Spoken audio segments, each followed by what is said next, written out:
Chapter 10. Buyer's Market. Charlie put his cell phone down on his desk and leaned back in his chair. The air in his office felt thick and humid. The air conditioning had conked out again, and Charlie had promised Voorhees and Ira Miller, his head software engineer, a redhead who could code like nobody's business, that he'd get the building manager over to fix it. But hell, the air conditioning could wait. At the moment, Charlie's mind was spinning. His face was flushed, and it had nothing to do with the late summer heat.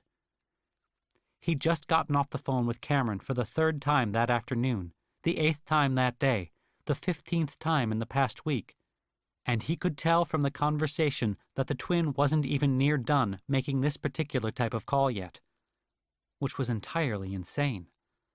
If someone had told Charlie a month ago that soon he'd be sitting in his office buying Bitcoin on behalf of the Winklevoss twins, and the amount they were asking him to buy, he would have laughed them right out of the room. Because it was crazy. Crazy awesome.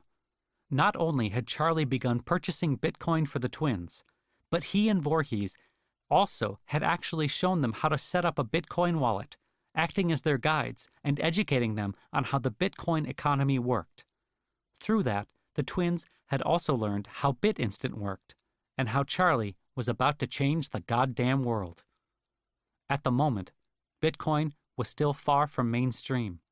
Although maybe Charlie wouldn't have admitted it at their pitch meeting in the bakery, for the most part, the only ones who owned it in quantity were drug dealers, drug buyers, early adopting geeks who had heard about it from online message boards, and libertarians like Veer and Voorhees.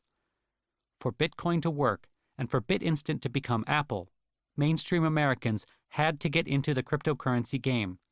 And for that to happen, Bitcoin needed ambassadors. Who would make better ambassadors than the identical twins who always looked like they'd stepped off the cover of a Polo catalog? But the twins hadn't been content just to make an investment in BitInstant, totaling $800,000 for a 22% ownership of the company. While they were closing the deal, they'd then asked Charlie to help them acquire some Bitcoin itself. So Charlie had taken them through the first steps, that first virgin buy. From the beginning, the twins were hyper-focused on security. Charlie thought they were a little paranoid. Most people just downloaded a digital wallet and then didn't think twice about it. But it was their money, and they'd earned the right to be careful. At their bidding, he'd gotten them 2 clean laptops from Best Buy, 1 hot and 1 cold, and a dozen USB drives. He'd then helped them set up their digital wallet, which would require downloading the Bitcoin software client to the hot laptop, which was connected to the internet, and then transferring it via USB to the cold laptop, which was never to touch the internet. Once the software was on the cold computer, they'd created a digital wallet and generated their private key. Then a copy of the private key had been transferred to each USB drive, which the twins could then store securely.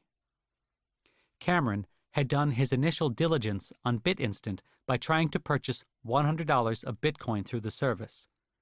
After Charlie had printed him the first BitInstant deposit slip for $100, Cameron had taken the slip and headed off to the nearest Walgreens.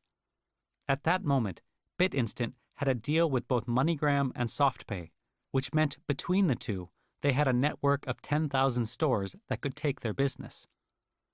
By simply generating a deposit slip through the BitInstant website, walking into any Walgreens, Duane Reade, CVS, or 7-Eleven, and handing the cashier cash, you could buy Bitcoin.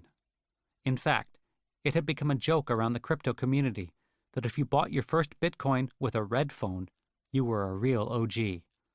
The red phone referred to the ubiquitous phones that were present at MoneyGram locations. When Cameron got to that Walgreens, he'd picked that phone up and told the operator the code on his BitInstant deposit slip. The operator had confirmed the transaction, and then Cameron had gone to the cashier and given them a crisp $100 bill. He'd then taken the receipt, headed outside, called Charlie, and Charlie had told him that $100 worth of Bitcoin had just been transferred over to one of the Bitcoin addresses in Cameron and Tyler's digital wallet. Those first Bitcoin had come right out of BitInstant's reserve. An easy and quick transaction. BitInstant's proof of concept. But Cameron and his brother hadn't been done. Not by a long shot. That very afternoon, they'd told Charlie they wanted him to buy more, and that they were about to wire over $100,000 from one of their bank accounts. $100,000. It was a staggering sum of money. The clients Charlie worked with daily, buying and selling Bitcoin, were usually spending a few $100s maximum. Sure, there were a few big players out there, but nothing near $100,000. But to Charlie's utter shock, that wire was only the beginning. The wires kept coming in. The twins wanted Bitcoin, so much, in fact, that eventually it became obvious they would need to go straight to the source, sidestepping Charlie and BitInstant and buying directly from the exchange itself. For the amount they were talking about, that meant going directly to Mt. Gox. Charlie could still remember the looks on Cameron's and Tyler's faces as he'd told them what exactly they'd be dealing with. 80% of Bitcoin trading actually occurred through the big kahuna in the cryptocurrency exchange world, Mt. Gox. The ridiculous name had an even more ridiculous origin. Its owner, Mark Karpeles, a 28-year-old French émigré to Shibuya, Tokyo, who called himself the King of Bitcoin and who had spent much of his 20s posting cat videos to YouTube, had purchased the company from an entrepreneur who had originally built the website as a trading hub for cards from the game Magic: The Gathering. Hence the name, Mt. Gox, an acronym that stood for Magic: The Gathering Online Exchange. It was a clunky, janky, totally unregulated exchange.